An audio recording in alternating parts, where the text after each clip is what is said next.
Bismillahirrahmanirrahim. Assalamualaikum warahmatullahi wabarakatuh. Eh, terima, Waalaikumsalam.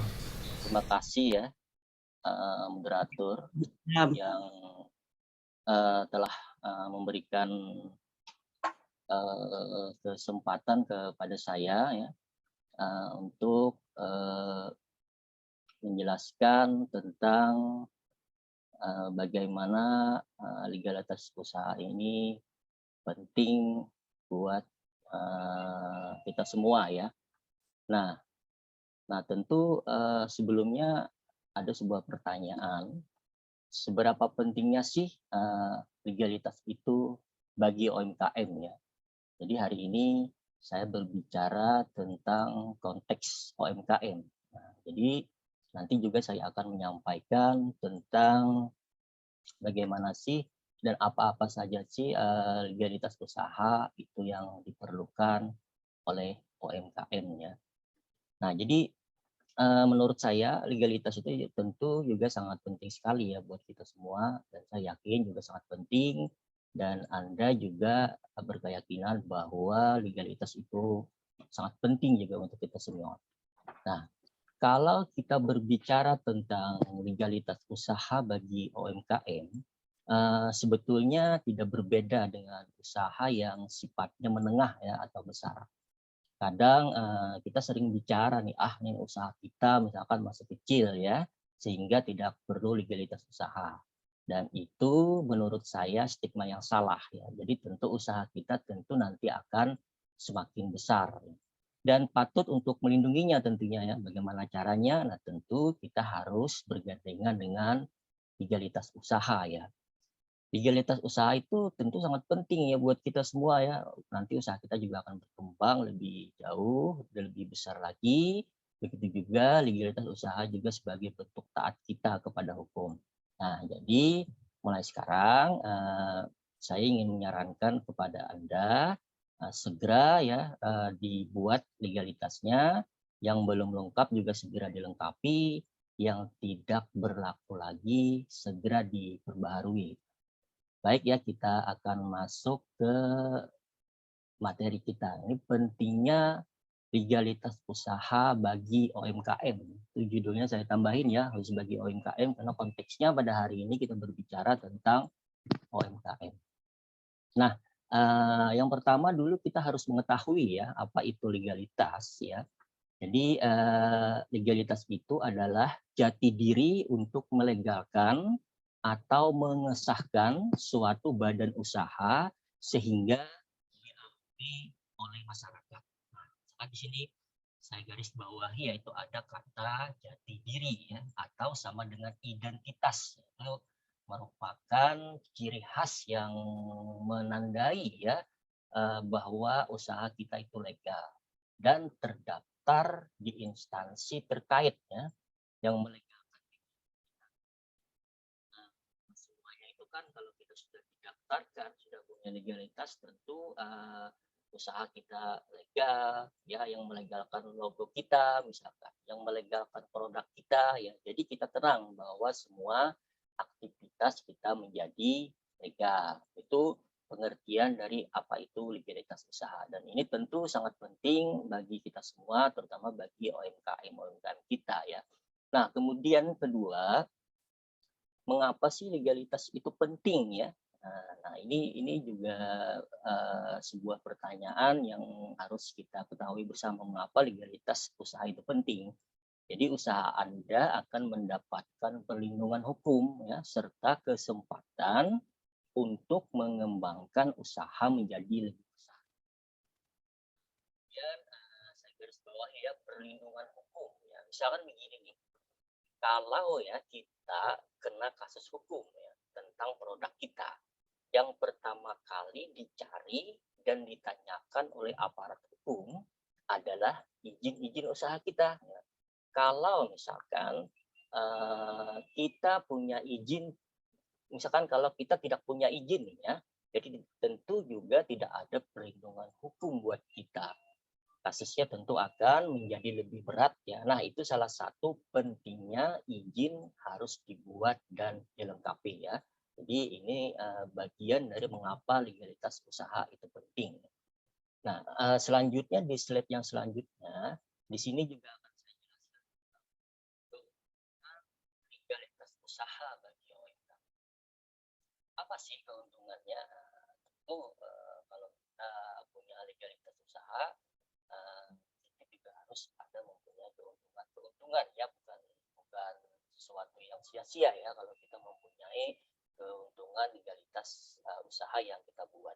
Itu yang pertama adalah mendapatkan kepastian ya, mendapatkan kepastian dan perlindungan dalam berusaha sesuai dengan lokasi yang ditetapkan. Nah, ini salah satu keuntungan legalitas usaha bagi UMKM. Maksudnya apa?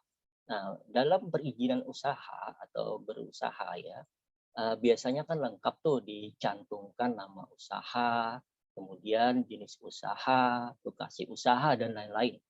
Karena kita sudah mendapatkan izin usaha, tentu orang lain juga tidak bisa mengganggu di sekitar lokasi usaha kita ya. Nah, keamanan dan perlindungan hukum tentu juga sudah terjamin karena kita sudah mempunyai legalitas usaha yang sudah kita dapatkan. Kemudian apa sih keuntungan legalitas usaha bagi UMKM yang kedua? Ini ada mendapatkan kemudahan dalam pemberdayaan ya, baik dari pusat, provinsi maupun daerah. Nah, tentu setiap ada program-program pemberdayaan ya dari Mohon maaf pemerintah. Pak Salodin. Halo, Suaranya kecil banget Pak. Earphone-nya mungkin. ini gimana ini? Udah Nah, bisa? pas. Pas, pas. Mungkin agak terlalu Iya, jauh ya udah dekat ini. Pak. Masuk Oke, ya. saya pegang aja ininya ya. Nah, Siap. jadi setiap ada program-program pemberdayaan dari pemerintah, ini yang keuntungan mendapatkan kemudahan dalam pemberdayaan baik dari pusat, provinsi maupun daerah ya. Ini sudah jelas ya Doni ya suaranya ya?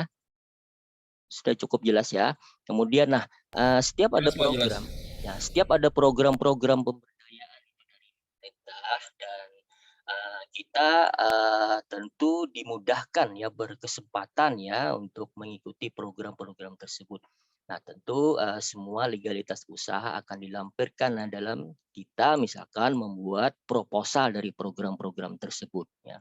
Jadi kalau ada pemberdayaan untuk program-program misalkan bantuan modal atau dan segala apa macam segalanya, tentu kita akan nanti membuat proposal dan wajib dilampirkan adalah izin-izin usaha yang sudah kita buat ya. Kemudian yang ketiga, apa sih keuntungan legalitas usaha bagi UMKM? Yang ketiga adalah mendapatkan kemudahan dalam mengakses pembiayaan ke berbagai lembaga keuangan, bank maupun non-bank ya. Non-bank ini mungkin bisa koperasi atau bisa lembaga-lembaga lain ya, lembaga keuangan lain atau misalkan modal pentor ya, pentora atau seperti itu ya. Nah, kemudian Mas Anda coba deh misalkan ya Anda datang ke bank nih ya, dan lembaga non-bank untuk memohon ya mendapatkan misalkan fasilitas permodalan. Nah, mungkin ada apa namanya produk KUR ya, kredit usaha rakyat dari BRI misalkan. Nah, pasti saya yakin ya bahwa yang diminta itu adalah legalitas usaha ya, baik itu IONK, NIB dan lain-lain ya. Di samping syarat-syarat yang harus dipenuhi ya. Jika syarat-syarat legalitas itu misalkan sudah kita punya, tentu sangat mudah untuk memenuhinya ya, tinggal kita copy saja ya, nanti akan dilampirkan dalam ada persyaratan untuk mendapatkan modal usaha. Kalau misalkan kita tidak punya izin itu ya, tentu harus membuat lagi dan ini waktunya mungkin cukup apa namanya cukup lama lagi dan membutuhkan waktu yang lama lagi ya. Itu salah satu keuntungan legalitas usaha bagi UMKM. Selanjutnya apa keuntungannya? Nah, ini kan mendapatkan pendampingan untuk pengembangan usaha yang lebih besar ya. Nah, maksudnya begini, UMKM kan sekarang menjadi primadona nih. Nah, kita sudah tahu semua ya, lembaga manapun masing-masing selalu ingin dekat ya dengan UMKM. Entah misalkan dia sebut binaan ya, mitra kerja, pendampingan itu menurut saya bagus ya dalam rangka untuk mengangkat dan ya mengembangkan UMKM ke arah yang lebih baik atau bahasa kerennya apa ya sekarang ini pemberdayaan UMKM ya begitu kira-kira bahasa kerennya. Termasuk nih Anda hari ini kan sekolah lagi nih, saya katakan sekolah lagi ya tambah ilmu. Ini juga bagian dari pembinaan UMKM dan alhamdulillah Anda hari ini dibina oleh Dinas Koperasi Kota Banjarmasin dan pendampingannya juga dari Kawal Inkubator ya. Nah, ini juga salah satu bagian dari pendampingan dan pembinaan dari instansi-instansi yang lain ya. Kemudian apa sih lagi keuntungan legalitas usaha bagi UMKM? Ini juga ada mendapatkan pengakuan yang sah dari berbagai pihak ya, ini pihak ya, atas izin yang dimiliki dan dapat dipertanggungjawabkan secara hukum. Ya, artinya di poin 5 ini kan legalitas usaha itu kan merupakan keabsahan ya dan pengesahan suatu usaha kita dan tentu legalitas usaha dapat dipertanggungjawabkan secara hukum. Itu artinya yang keuntungan legalitas usaha kita bagi UMKM yang poin 5. Nah, kemudian yang poin 6 ini mendorong para pelaku bisnis UMKM untuk sadar pajak sehingga bisa bermanfaat untuk kemajuan usaha ya. Nah, ini di poin 6 ini tentu pelaku usaha harus taat pajak ya. Jadi sebagai salah satu syarat untuk membuat NPWP misalkan atau badan usaha tentu juga harus ada dokumen izin usaha. Nah, kembali lagi ke izin usaha yang sudah kita dapatkan. Nah, begitu pentingnya izin usaha ini bagi UMKM ya. Jadi tentu harus berharap ini semua harus dipenuhi ya bagi UMKM kita. Nah, kemudian selanjutnya, nah ini legalitas usaha apa saja kira-kira yang diperlukan bagi UMKM ya. Nah, yang pertama itu NIB ya, nomor induk berusaha. Dan saya yakin bahwa teman-teman para pelaku UMKM ini sebenarnya sudah tahu ya apa itu nomor induk berusaha ya. Itu nanti kita bisa mengakses OSS namanya ya. Nah, jadi apa itu NIB? NIB itu adalah nomor induk berusaha yang digunakan sebagai identitas pelaku usaha. Kalau itu kan kalau diibaratkan diri kita sendiri nih, kan ada KTP itu. Di situ akan ada nomor induk kependudukan atau NIK. Nah, itu adalah identitas diri kita. Jadi ya saya Berarti berharap dulu para apa-apa aja yang kurang. pelaku usaha Daun bawang.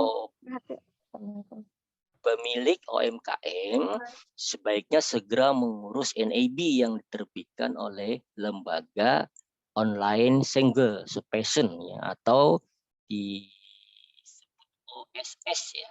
Nah, bagaimana caranya? Nanti di bagian akhir presentasi saya sampaikan alur pendaftarannya ya dan tapi saya yakin teman-teman semua juga sudah paham tentang NIB ini dan kalau nanti kita masih ada yang belum paham kita sama-sama belajar untuk bagaimana sih mendapatkan NIB ini dan ini wajib loh bagi mendapatkan nomor induk berusaha ini.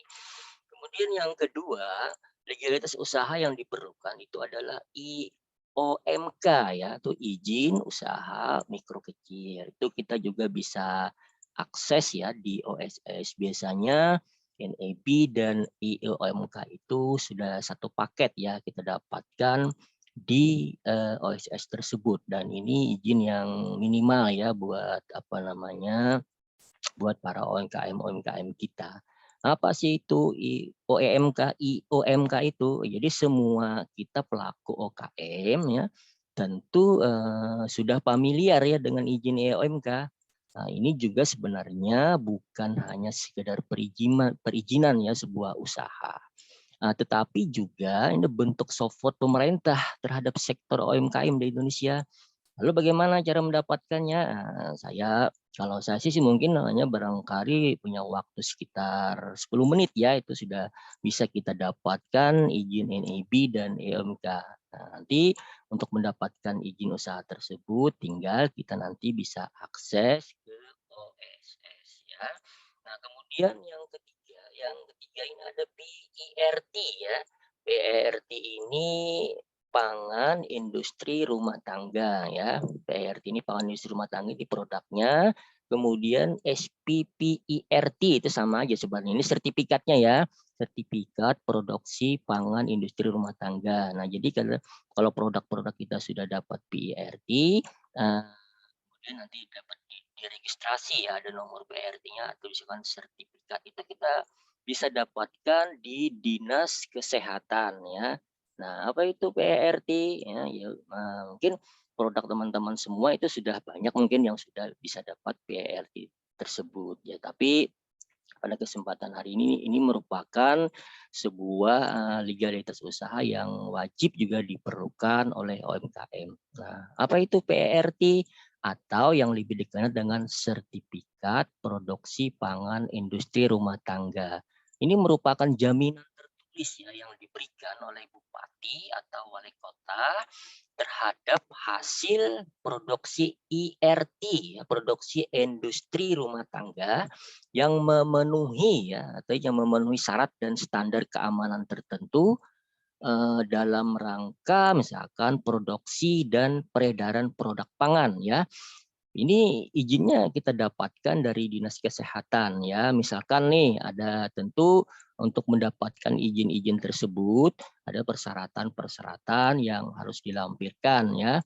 Nah, antara lain nih misalkan tapi nanti untuk lebih jelasnya Anda bisa datang ke Dinas Kesehatan setempat ya untuk mengetahui bagaimana izin-izin dari mendapatkan PRT tersebut.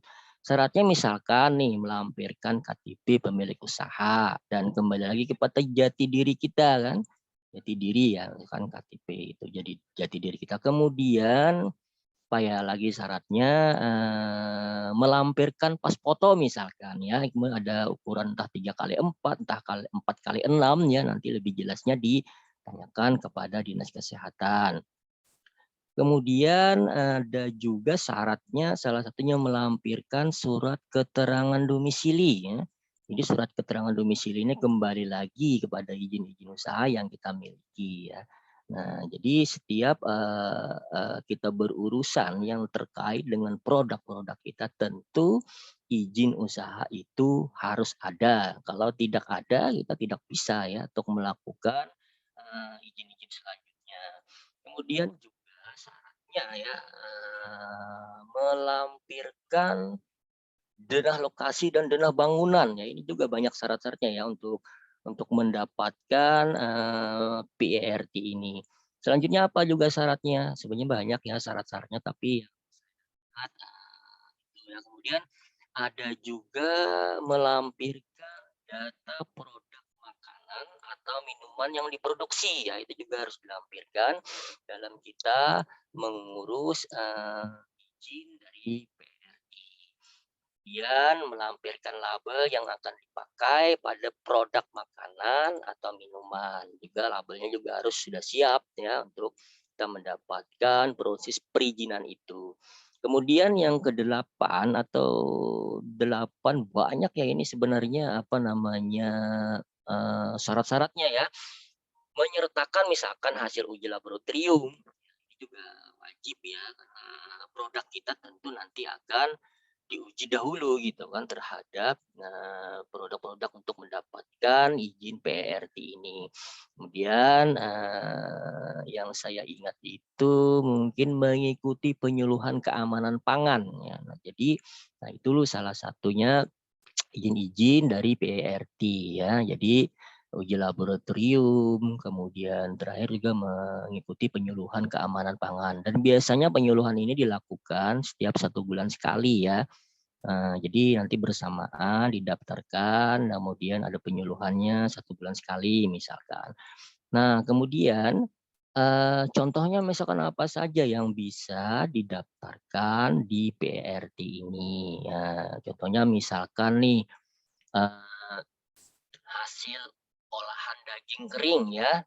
Contohnya misalkan abon daging ya, kemudian dendeng daging ya, dan itu bisa didaftarkan di PRT.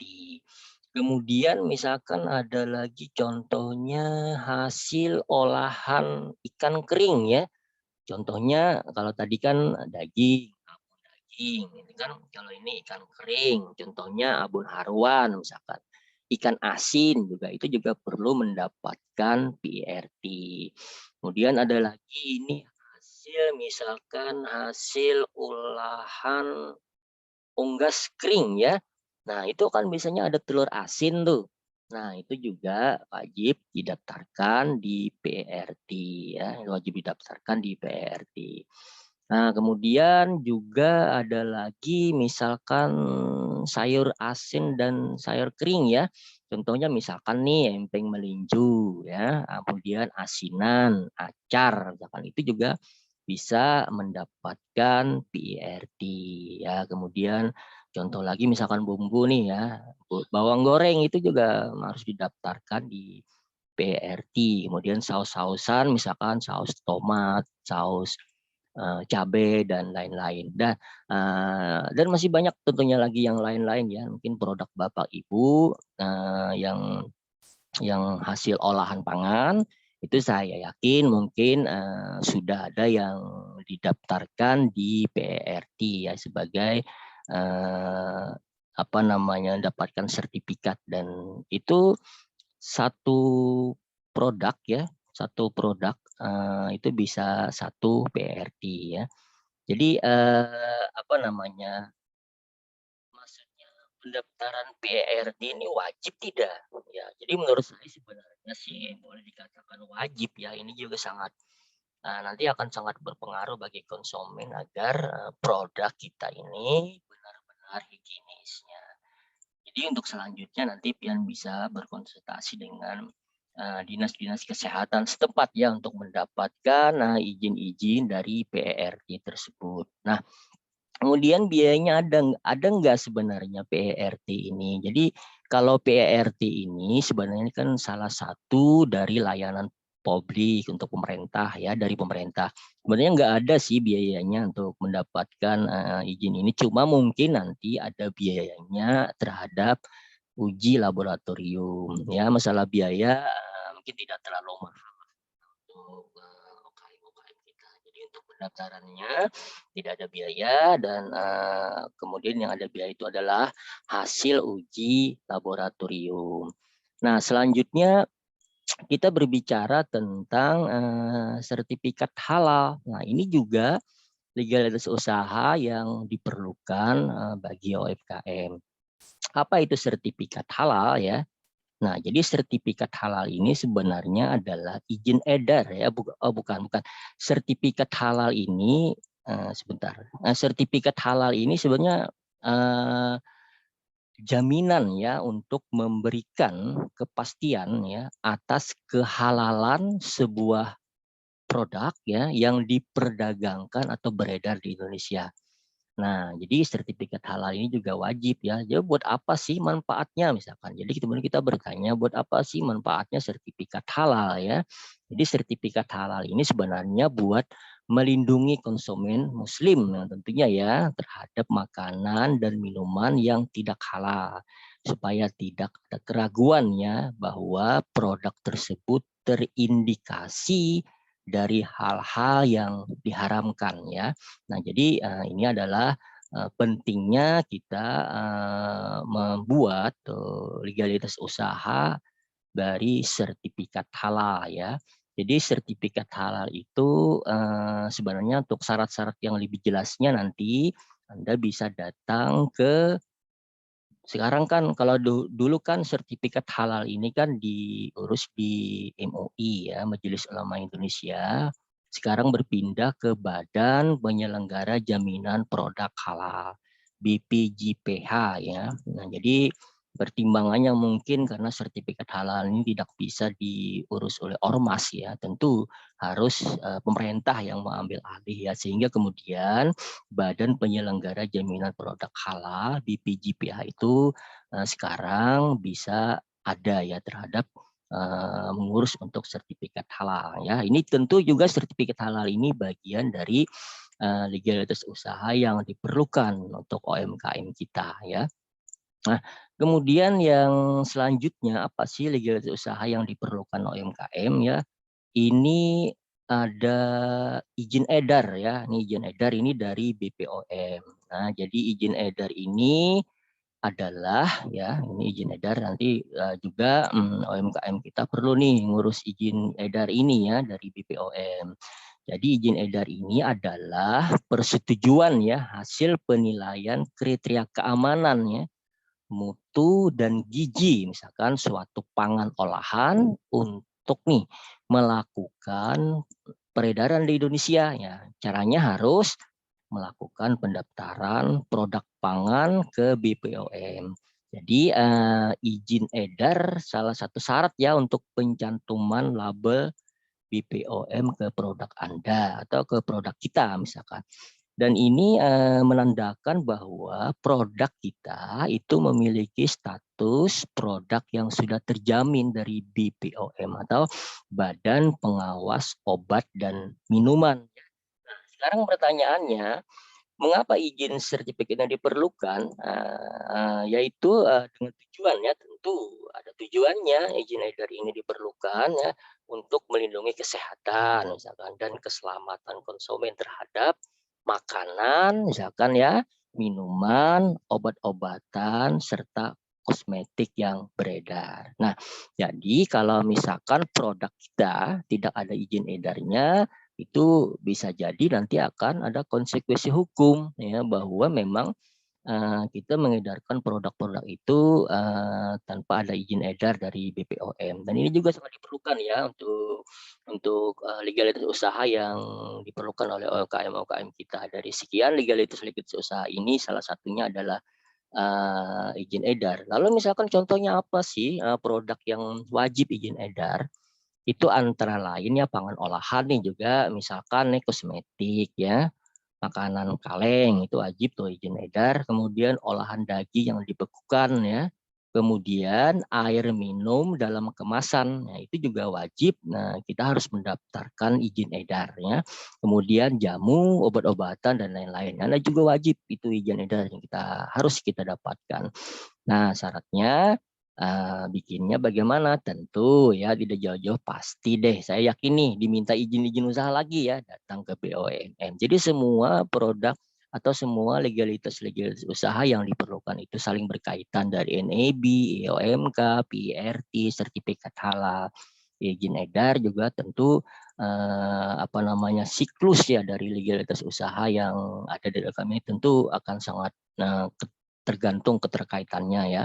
Kemudian yang terakhir ini merek dagang ya. Merek dagang ini bisa kita urus di Direktorat Jenderal Kekayaan Intelektual di JKN ya. Nah, ini merek dagangnya. Nah, menurut apa sih itu merek dagang? Merek dagang itu sebenarnya adalah jenis kekayaan intelektual ya. Berupa nama ya misalkan nih atau simbol yang diasosiasikan dengan produk misalkan atau jasa tertentu ya. Jadi merek dagang itu bisa berupa individu, organisasi bisnis, merek dagang juga bisa ditemukan pada kemasan produk kita. Ya.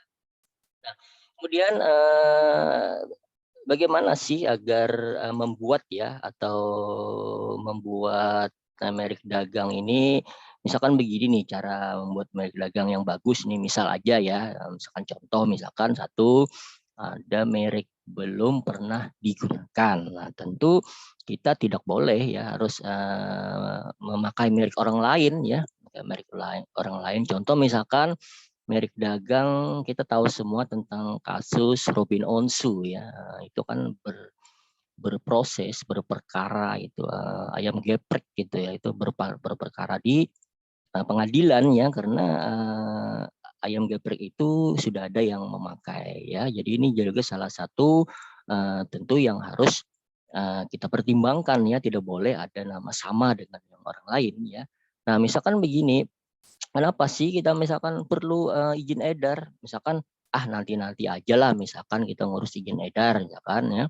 Siapa tahu nanti merek yang sudah kita pakai didaftarkan orang duluan misalkan ke BPOM. Jadi hak kekayaan intelektualnya. Jadi kita susah. Kita yang sudah laku duluan, produk-produk kita sudah bagus di pasaran, ternyata kita lambat mendaftarkan izin edar ke BPOM. Dipakailah oleh orang lain.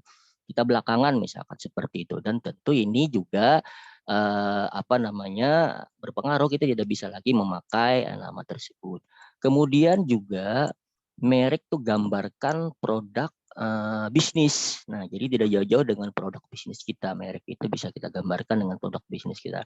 Jadi yang selanjutnya mungkin saran saya yang agak bagus itu adalah merek harus mudah diucapkan. Nah, jadi harus mudah diucapkan ya, tidak terlalu rumit, tidak terlalu jelimet ya, sehingga orang bisa mengucapkan dengan baik. Ya. Kemudian buat nama produk yang pendek, udah terlalu panjang ya, di nama produk pendek-pendek saja, dan kemudian juga tentu ya harus punya makna positif. Nah, contoh misalkan nih merek dagang yang terkenal ya, kita mungkin tahu semua ada itu Samsung misalkan. Jadi Samsung itu kan bisa handphone ya, bisa televisi, kulkas dan lain-lain. Kemudian juga LG ya, dan Sosro ya, teh botol ya, dan sebagainya ya. Tentu banyak merek-merek dagang yang sudah terkenal ya. Jadi brand ini menjadi identitas ya, dan melekat pada seluruh produk yang ditawarkan nih ke konsumen ya, biasanya berupa nama, logo, dan simbol ya. Itu merek dagang ya. Nah, ini adalah legalitas usaha yang diperlukan UMKM dari 6 ini ya. Nah, saya yakin mungkin teman-teman yang pelaku UMKM mungkin barangkali mungkin sudah ada yang semuanya ya, yang bisa dimiliki izin-izin ini. Misalkan IDB tadi sudah, IOMK sudah, PRT sudah, sertifikat halal sudah, izin edar sudah, dan merek dagang juga sudah. Nah, kalau semua izin-izin ini lengkap, nah ini sudah sangat bagus ya bagi UMKM kita ya. Dan nantinya yang belum melengkapi bisa dilengkapi tentang legalitas usaha yang diperlukan. Nah, itu adalah salah satu pentingnya bahwa legalitas usaha yang diperlukan oleh UMKM. Ya, jadi tidak jauh-jauh ya, kalau sekelas UMKM mungkin ini aja lah yang bisa kita yang kita dapatkan ya izin-izinnya. Kalau perusahaan-perusahaan besar ya mungkin lebih banyak lagi izin-izinnya ya. Jadi kita hari ini berbicara konteks UMKM ya. Nah, kemudian saya sedikit menjelaskan ya tentang pembuatan ya izin ya di OSS ya. Ini langkah ya. Kemudian sebenarnya ini yang bagus ini sebenarnya langsung praktek ya. Tapi di sini saya sedikit ingin menyampaikan bagaimana sih membuat legalitas usaha melalui situs OSS ya. Dan mudah-mudahan juga semua teman-teman pesertanya, ada berapa nih? Ada banyak sekali pesertanya ya. Semuanya juga sudah bisa menggunakan situs ini ya, atau perizinan ini. Itu yang pertama, kita juga tentu harus siapkan KTP ya, NPWP ya. Nah, yang KTP juga harus siapkan sebagai jati diri kita, dan email ya. Nah, namun saya sebelumnya akan menjelaskan apa sih itu OSS nih. Ini OSS ini itu pembuatannya dari OSS ini artinya perizinan berusaha terintegrasi ya, atau online single submission, perizinan yang diterbitkan ya misalkan nih oleh lembaga OSS untuk dan atas nama menteri, pimpinan lembaga, gubernur, atau bupati wali kota kepada pelaku usaha melalui sistem elektronik yang terintegrasi ya. Nah, itu adalah namanya OSS. Nah, sekarang OSS ini sebenarnya sudah lama, ada mungkin seingat saya sejak tahun 2018 lah sudah ada sistem pendaftaran lewat situs OSS ini ya. Tentu kemudian selanjutnya langkah-langkahnya adalah disempurnakan ya sejak saat ini, apalagi dengan adanya Undang-Undang Cipta Kerja ya, semuanya tentang perizinan UMKM dan perizinan usaha-usaha yang lainnya itu adalah dipermudah ya tentunya. Nah, bagaimana sih cara membuat hak akses ya? Mungkin nanti teman-teman bisa langsung praktek ya. Sebenarnya kalau praktek ini bisa langsung jadi ya. Nah, saya sebenarnya sedikit ingin menjelaskan membuat hak akses ini. Langkah-langkahnya misalkan seperti ini. Nanti bisa dicoba ya, dicoba di rumah. yang belum punya NAB dan EOMK, yang pertama dulu kita buka situs resminya ya, OSS itu kan. Nah, kemudian setelah kita membuka, kita klik daftar di sudut kanan ya.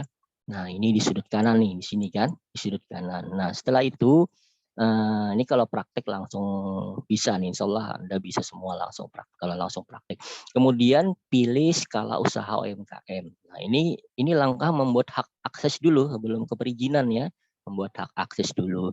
Nah, selanjutnya nih pilih jenis usaha. Nah, jenis usaha di sini ada, nanti ada tercantum di sini ya jenis usahanya.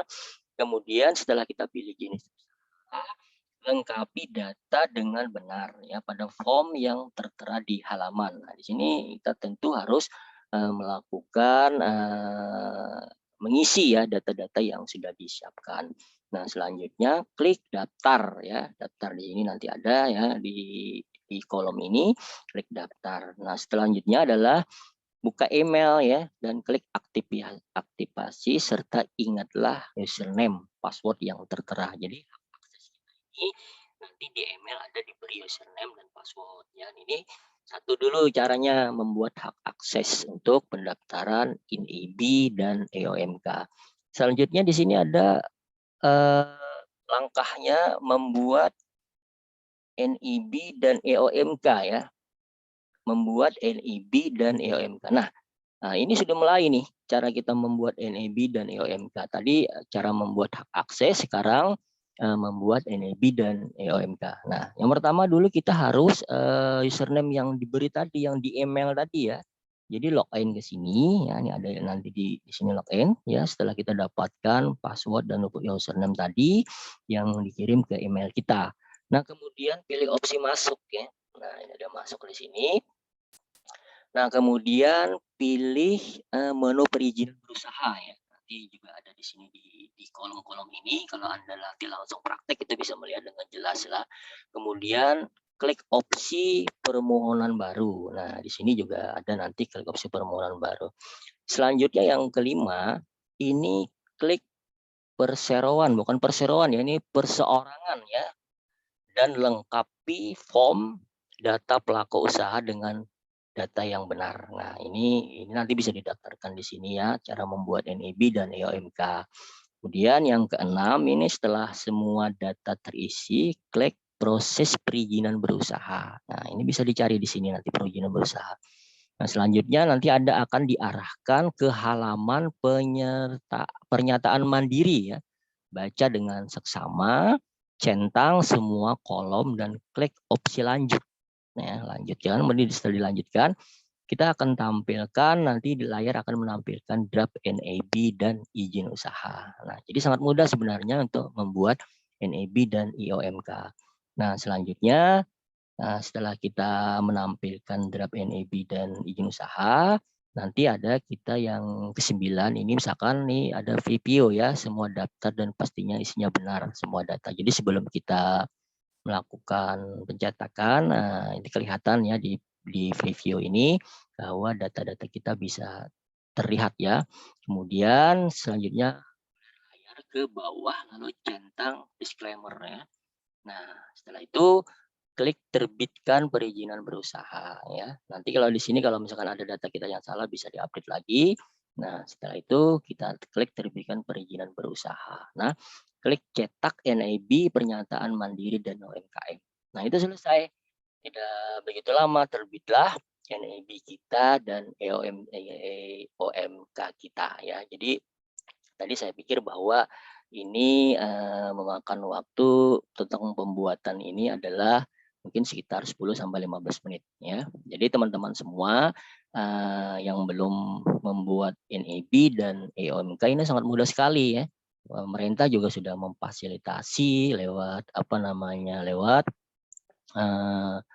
situs OSB ini, OSS ini ya. Nah, jadi teman-teman semua tidak perlu repot-repot lagi datang ke kecamatan, misalnya untuk mengurus IOMK, cukup Anda bisa mengakses OSS ini. Dan ini penting ya buat NIB. Ini sebenarnya izin yang paling dasar ya bagi UMKM kita. Nah, tentu saya berharap ya, semua teman-teman yang sudah apa namanya, yang sudah mendapatkan izin ya, kalau misalkan izinnya masih belum berlaku atau sudah berlaku tetapi sudah habis masa apa namanya, waktunya, harus segera diperbaharui ya. Kemudian teman-teman yang lain lagi itu yang belum melakukan izin-izin usaha atau legalitas usaha harus segera dibuat dan dilengkapi ya. Dan ini karena merupakan sebuah kewajiban ya bagi UMKM kita untuk melakukan sebuah izin usaha ini.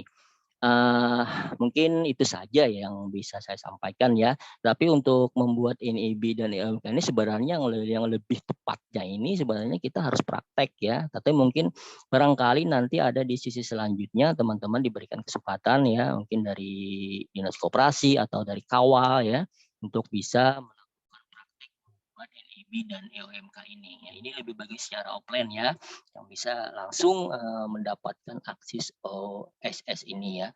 Nah mungkin itu yang bisa saya sampaikan ya. Mudah-mudahan bisa bermanfaat untuk kita semua dan nanti kalau ada sesi tanya jawab silakan kita bisa bersama-sama untuk melakukan sesi tanya jawab. Dan terakhir dari saya, kesuksesan bukanlah suatu tujuan ya, melainkan sebuah perjalanan untuk masa depan. Nah, kemudian ada istilahnya izin lengkap bisnis mengkilap ya. Mungkin itu yang bisa saya sampaikan Pak Doni, Bu Sri ya, dan teman-teman sekalian. Jadi salah hilap mohon maaf. Billahi taufik wal hidayah. Assalamualaikum warahmatullahi wabarakatuh. Waalaikumsalam. Pak Din, gantian hostnya Pak.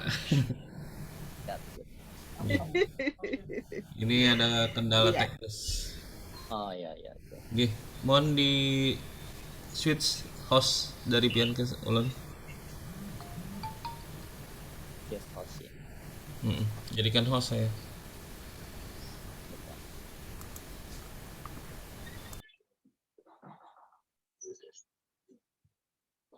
Mana ya?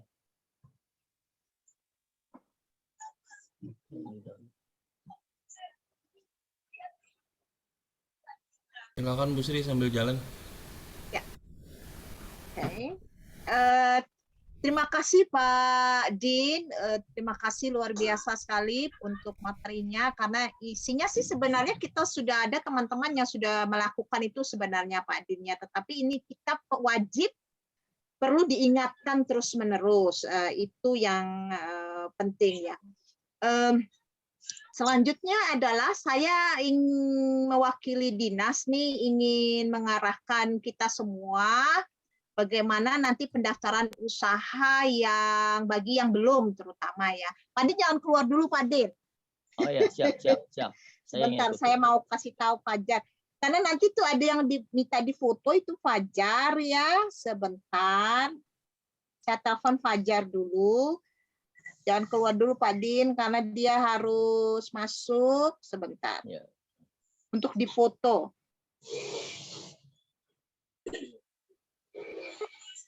Halo Ibu. Halo, silakan masuk Fajar. Silakan masuk. Siap. Ya, oke. Ya. Jadi nanti Fajar harus difoto. Nah, juga bagi peserta yang tadi nggak bisa masuk, ada kesalahan teknis, silakan masuk sekarang. Jadi bisa langsung diisi absennya yang sudah menunggu karena pintunya tertutup tadi Pak Din. Oh iya, udah Iya. dibuka nih, udah dibuka. Oke, sebelum ditutup, kira-kira ada tidak pertanyaan dari teman-teman semua nih? Mumpung Pak Din masih ada di sini. Silahkan. Halo, Assalamualaikum Ibu. Silahkan Bu Ella. Saya ingin bertanya, tadi kan dijelaskan sama Bapak itu kalau bikin NIB itu kan bisa online Ibu. Dengan langkah-langkah seperti yang udah dijelaskan tadi. Tetapi kalau misalnya kita mau mengajukan merek, apakah bisa online juga Ibu? Merek. Silahkan Pak Din, langsung Pak Din. Kalau merek apakah bisa lewat online, misalnya ada sistem tertentu atau langkah tertentu, tapi kita tidak harus mengurus ribet gitu kan? Apakah bisa seperti bikin NIB? Baik, langsung saya Ini jawab ya. sebenarnya dinas bisa jawab. Silakan Pak Din. Iya, sebenarnya yang lebih tepatnya nanti kan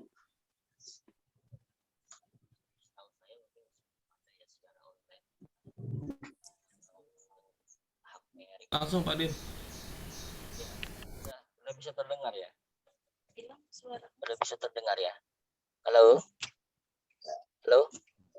Udah bisa, suara saya udah bisa dengar ya? Jelas Pak, jelas Pak. Oh iya, tadi terkait pertanyaan tentang hak mereknya. Apakah itu bisa online? Saya pikir itu bisa untuk persyaratan-persyaratannya disampaikan ya ke Dirjen, ke Dekomham ya, kan seperti itu. Tetapi untuk lebih jelasnya nanti Anda bisa datang ke instansi terkait ya. Tapi setahu saya masih belum dapat info tentang cara secara online ya. Nah, jadi mungkin itu saja yang bisa saya sampaikan ya. Nanti kalau sudah saya dapatkan apakah bisa online dalam kesempatan yang akan datang, nanti juga akan saya sampaikan kepada Anda. Mungkin itu jawabannya dulu sementara ya. Baik Bapak, terima kasih. Tutupnya peluang.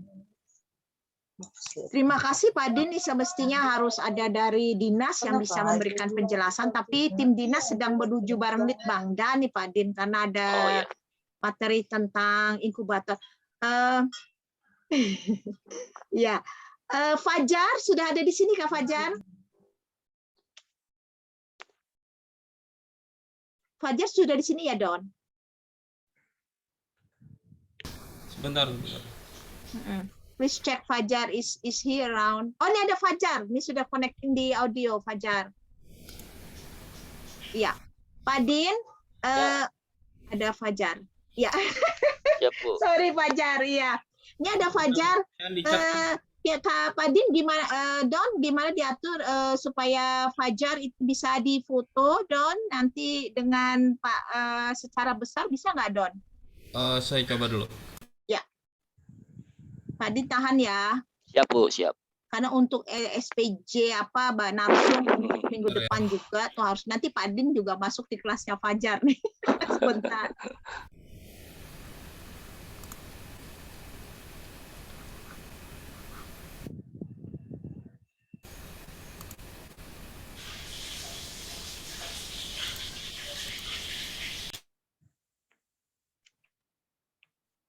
Oke.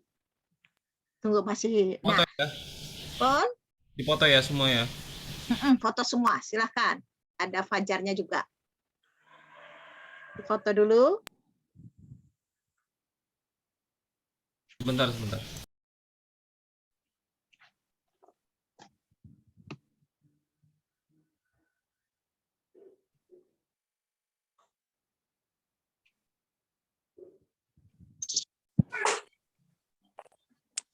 Mama Aska membujurkan jilbab.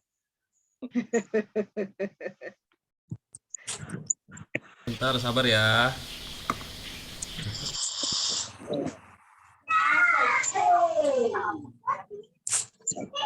Biasa.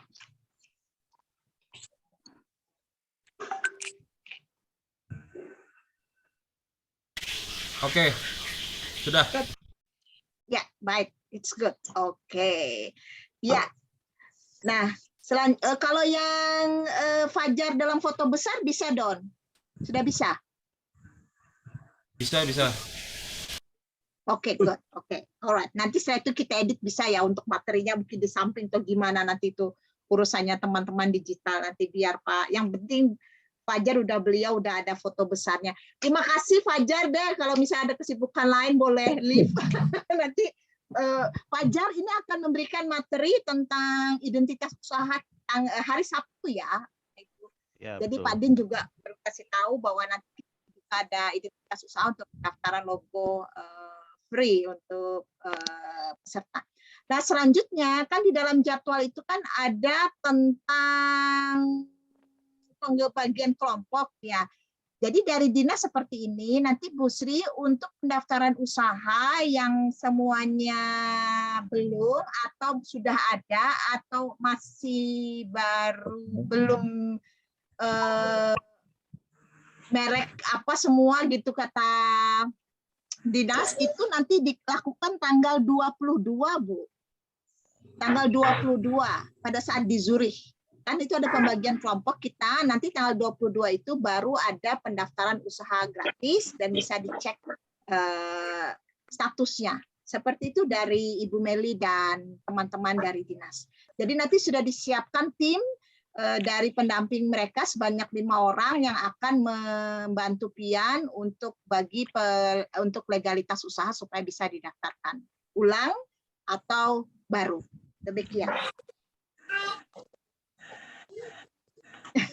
Nah, ini yang free, yang gratis itu mungkin di prainkubasi 2. Itu ya. Jadi nanti ada bedanya prainkubasi 1, prainkubasi 2. Iya. Seperti HKI, itu. Bu. HKI yang gratis. Iya. Maunya. Baik, Raffi. Belum HKI Kak Raffi? Belum ya?